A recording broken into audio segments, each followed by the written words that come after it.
Assalamualaikum warahmatullahi wabarakatuh.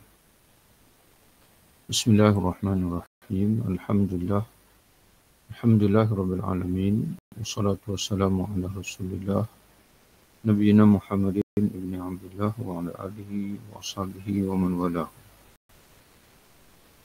Burukan sifat kedekut. Bayanu zamul bukhl. Menjelaskan tercelanya sifat bakhil. Qala Allah Subhanahu wa ta'ala wa man yuqa syuha nafsihi fa ulaika humul muflihun. Dan barang siapa yang dipelihara dirinya dari kekikiran, asyuh sama dengan al-bukhl, bakhil. Barang siapa yang dipelihara oleh Allah dari kekikiran dirinya, maka mereka itulah orang-orang yang beruntung. Faulaika humul muflihun. Surah Al-Hajj ayat yang ke-9. Wa qala ta'ala wa la yahsabanna alladhina yabkhaluna bima atahumullahu min fadlihi huwa khairan lahum bal huwa syarrun lahum sayutawaquna ma bakhilu bihi yawmal qiyamah. Dan janganlah orang-orang yang bakhil dengan apa yang dikurniakan Allah dari kurniaannya. Mereka menganggap huwa khairun lakum, huwa khairun lahum, huwa khairun lahum, bahawa apa yang mereka atau bersikap bakhil mereka itu baik bagi mereka. Bal huwa syarrun lahum, kata Allah. Dan tidak sebegitu, sebaliknya sifat bakhil itu adalah buruk bagi mereka.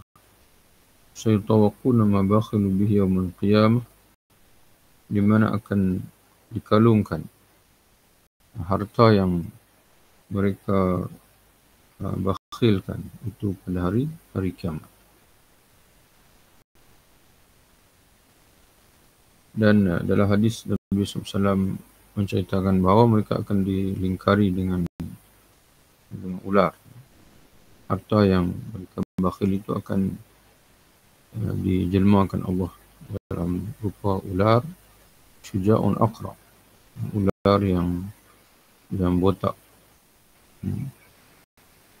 Sebagai ulama menyatakan bahawa kerana terlalu bisanya terlalu hebat sehingga menyebabkan botak. Wallahu a'lam. Ular itulah yang akan menggigit rahang-rahang mereka, pipi-pipi dan rahang-rahang mereka. Dan ular itu berkata, akulah harta yang kamu bakhil sehingga kamu tidak mengeluarkan zakat, yang kamu sayangi ketika di dunia dulu, maka harta itu akan membinasakan kamu di akhirat ataupun ketika kamu ada dalam kubur nanti. Wa qala ta'ala alladhina yabkhaluna wa ya'muruna an-nasa bil bukhli wa yaktumuna ma atahumullahu min fadlihi. Ini Allah Ta'ala rentetan daripada ayat sebelumnya, di mana Allah menyatakan bahawa inna Allah la yuhibbul, sungguhnya Allah tidak menyukai orang yang sombong dan juga membangga diri. Jadi siapa orang yang sombong dan membangga diri itu, maka Allah Ta'ala menyebutkan iaitulah alladzina yabkhaluna wa ya'muruna an-nasa bil bukhl, orang yang bakhil dan pada masa yang sama mereka menyeru orang lain supaya turut bakhil seperti mereka juga. Surah An-Nisa ayat 37.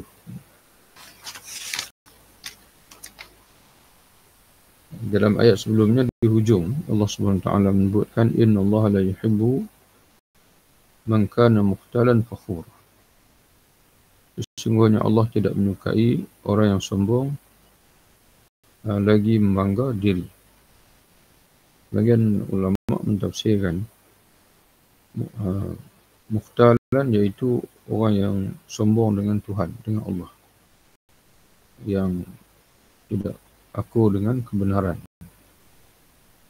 Fakhuran pula adalah sombong dengan manusia, orang yang menghina, mempelekehkan orang lain. Dan sifat mereka, kata Allah, walladzina yabkhuluna wa ya'muruna an-nas bil bukhl, iaitu orang yang kikir, yang bakhil, dan menyuruh orang lain berbuat kikir. Itu dipanggil wa yaktumuna ma atahumullahu min fadlih, dan mereka menyembunyikan kurniaan Allah yang telah Allah berikan kepada mereka. Jadi di antara sifat tanda kesombongan adalah bakhil. Itu dijelaskan sendiri oleh Allah Subhanahu wa taala. Rasulullah sallallahu alaihi wasallam bersabda, "Iyyakum wasyuha, fa innahu ahlaka man kana qablakum, amalahum ala an safaku dima'ahum wastahallu maharimahum." Jauhilah sifat kedekut, kerana sesungguhnya sifat itulah yang binasakan umat sebelum kamu. Jadi umat sebelum kita ini, mereka dibinasakan oleh Allah kerana mereka tidak menunaikan zakat, tidak menunaikan hak Allah dalam harta dan juga hak orang lain. Jadi sebab tu kalau kita perhatikan dalam Al-Quran ini, dan kita perlu ingat bahawasanya dalam kehidupan kita ini, termasuk dari sudut harta, ada dua hak. Yang hak Allah Subhanahu wa taala, dan yang keduanya adalah hak sesama makhluk. Kita perlu mulai dengan orang yang paling dekat dengan kita. Di antaranya boleh kita lihat dalam surah An-Nisa ayat 36, di mana Allah Subhanahu wa taala menegaskan semua hak dengan sempurna dalam ayat tersebut. Mesti kita berikan kebaikan, salurkan kebaikan kita, termasuk dari segi harta. Wa'budullaha wa la tusyriku bi syai'an. Sembahlah Allah dan janganlah kamu mempersekutukan Allah dengan sesuatu pun. Itu hak Allah. Wa bil walidaini ihsana, dan berbuat baiklah kepada dua ibu bapa kamu. Jadi kata ulama, berbuat baik kepada dua ibu bapa iaitu dengan kita berbakti kepada mereka dan juga kita menafkahi mereka pada ketika mereka kesusahan. Dan yang ketiganya adalah kita menjaga tutur kata kita dengan mereka. Dan berbuat baiklah kepada orang ibu bapa, kepada dua ibu bapa. Kemudian kata Allah, karib kerabat,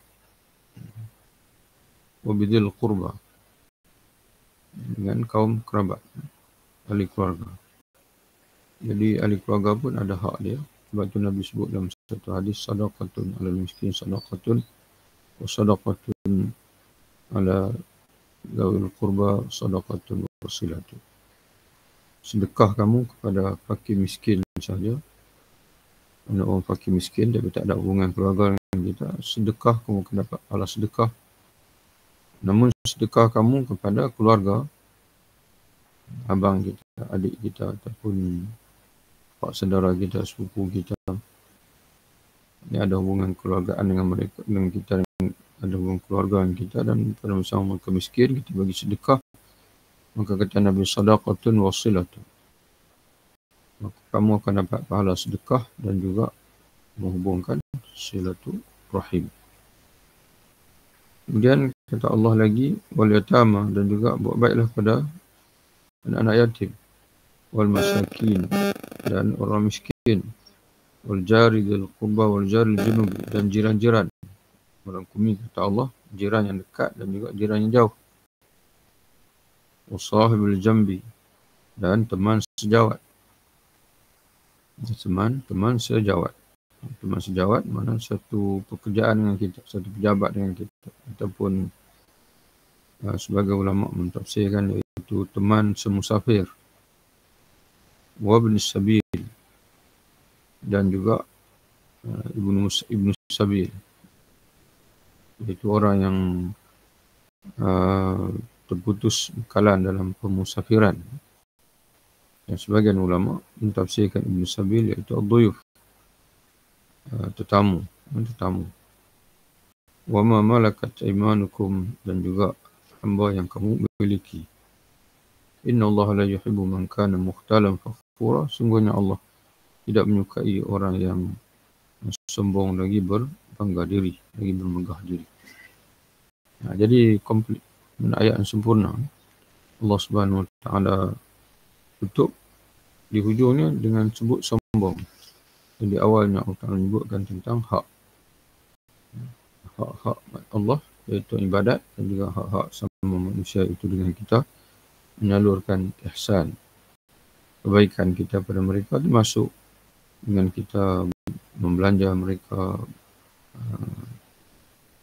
memberi bantuan kepada orang susah dan sebagainya. Jadi orang zaman dulu, kata Nabi, mereka dibinasakan Allah sifat bakhil. Sifat ini menjadikan mereka saling menumpahkan darah dan menodai kehormatan. Hadis riwayat Imam Muslim, Abu Daud dan An-Nasa'i dalam Sunan Al-Kubra, Ibn Hibban, Al-Hakim mensahihkan riwayat Abdullah bin Amr.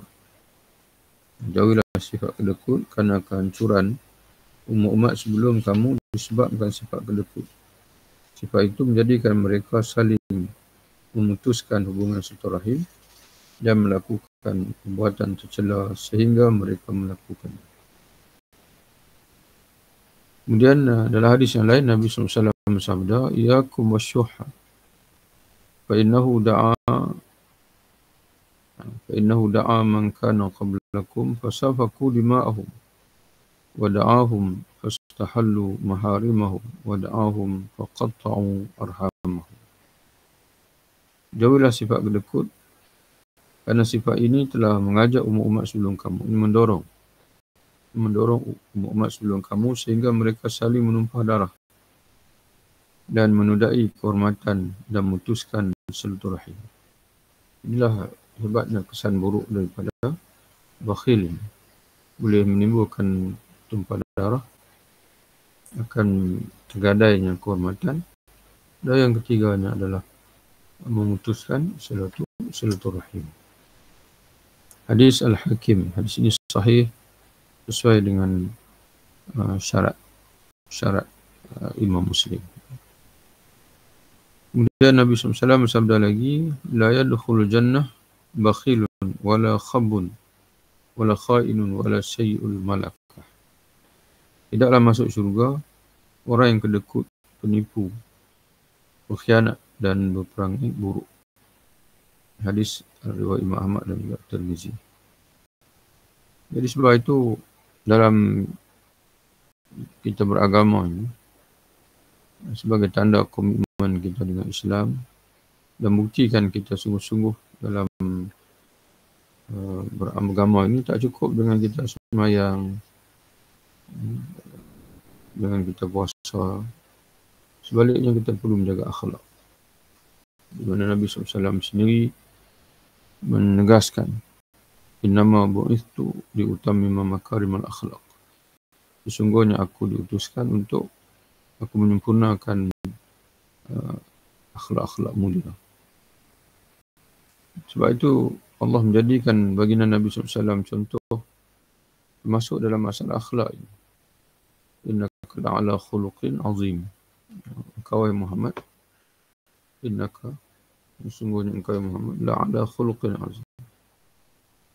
Lam itu lam yang beri makna pentakkidan, penegasan, lam al-muzahlaqah. tufidu at-ta'kid, bermakna penegasan benar-benar. Sebab itu diterjemahkan dengan sungguh. Innaka, sungguhnya engkau Muhammad, la'ala khuluqin, benar-benar berada di atas akhlak yang azim, agung. Dan ayat itu merupakan di antara wahyu yang awal turun. Di antara wahyu yang awal turun. Surah Al-Qalam. Surah Al-Qalam di antara surah yang awal turun. Jadi surah yang awal turun pun sudah menekankan tentang akhlak. Bersama dengan surah Al-Mudaththir, surah Al-Muzammil, itu di antara surah-surah yang awal diturunkan oleh Allah Subhanahu wa ta'ala. Wa innaka la'ala khuluqin azim. Surah Al-Qalam ayat yang keempat. Dan sungguhnya kamu benar-benar berbudi pekerti yang agung. Jadi sebab itu kita umat Nabi Muhammad SAW mesti menjadi umat yang berakhlak. Di antaranya tidak kedekut, tidak menipu, tidak mengkhianat, dan juga tidak berperangai buruk. Jadi sebab itu sunnah ini, ramai di kalangan kita ini peminat sunnah tapi dalam bentuk perbahasan.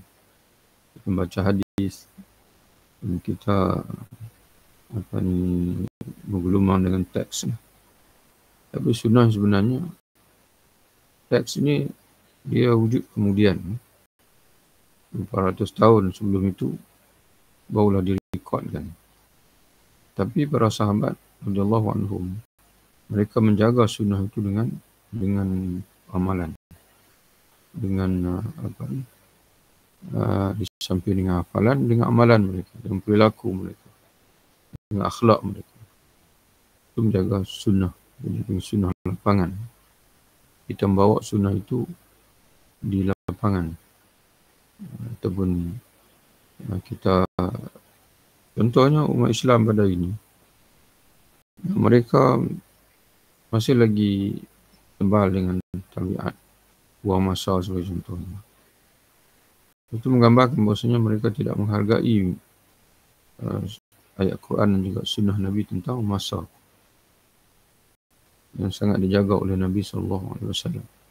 Dan juga Al-Quran juga menyebutkan banyak tentang masalah masa ini. Begitu juga sunnah kebersihan juga tidak dijaga oleh orang Islam. Dan begitu juga sunnah tentang pergaulan sesama sendiri. Satu benda yang qat'i. Ukhuwah ini, kewajipan menjaga ukhuwah ini adalah sesuatu yang qat'i. Sesuatu yang jelas di Quran. Hadis Nabi pun Nabi sebut al-muslim akhul muslim al-innamal mu'minu ikhwatun. Tapi umat Islam tidak menjaga ukhuwah. Termasuk kita yang mengaji, banyak mengaji hadis, mengaji tafsir pun tak jaga ukhuwah sama-sama kita. Dan begitu juga dalam, sebagai contoh lagi, sunnah-sunnah lapangan ini, Nabi SAW menyebutkan di antara cabang iman ialah imatatul adha 'anil tariq, membuang sesuatu yang menyakiti daripada jalan. Di umat Islam dia tidak boleh buang sampah, kerana dia yang kena buang sampah. Jadi tidak boleh membuang sampah kerana dia yang sepatutnya memungut sampah. Kerana memungut sampah ini masuk dalam pengertian imatatul adha 'anil tariq, membuang sesuatu yang menyakiti daripada jalan. Membuang daripada jalan, bukan membuang ke jalan. Tapi kita perhatikan sungai-sungai sebagai contohnya menjadi rosak, menjadi kotor dengan sebab orang Islam. Orang Islam sendiri tidak ada kesedaran. Mereka buang sampah di sungai, membuang sampah di jalanan dan sebagainya. Jadi sunnah-sunnah lapangan ini seolah-olah diabaikan, termasuk oleh orang-orang yang mengaji agama itu sendiri, orang-orang yang berminat dengan Islam itu sendiri.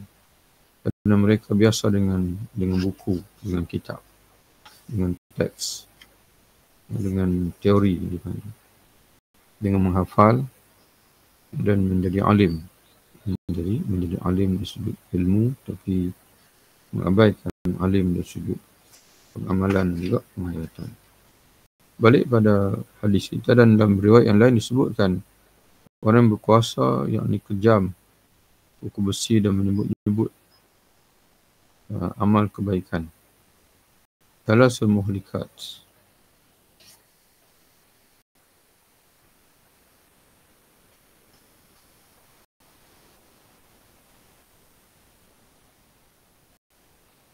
Dalam riwayat yang lain,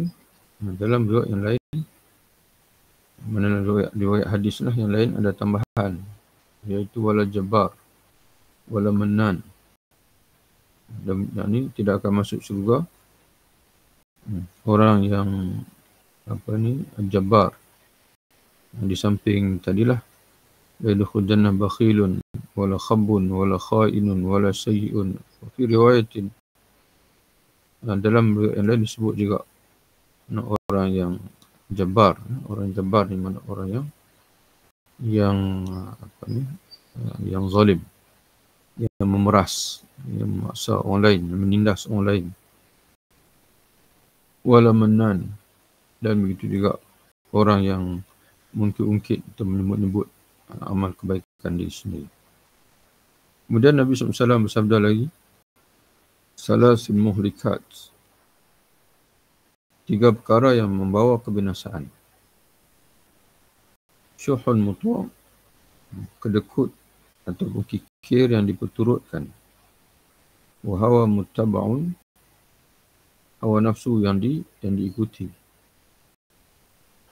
Kerana dia, seseorang itu hidup dengan menjadi hamba kepada hawa nafsu. Wa ya'jabul mar'i bi nafsih, dan seseorang itu berasa ta'ajub, berasa kagum dengan dirinya, dengan dirinya sendiri. Hadis ini adalah hadis yang sebelum ni pun telah diulang banyak kali. Sebab itu dalam bab ini dia tidak sebut lagi takhrij hadis.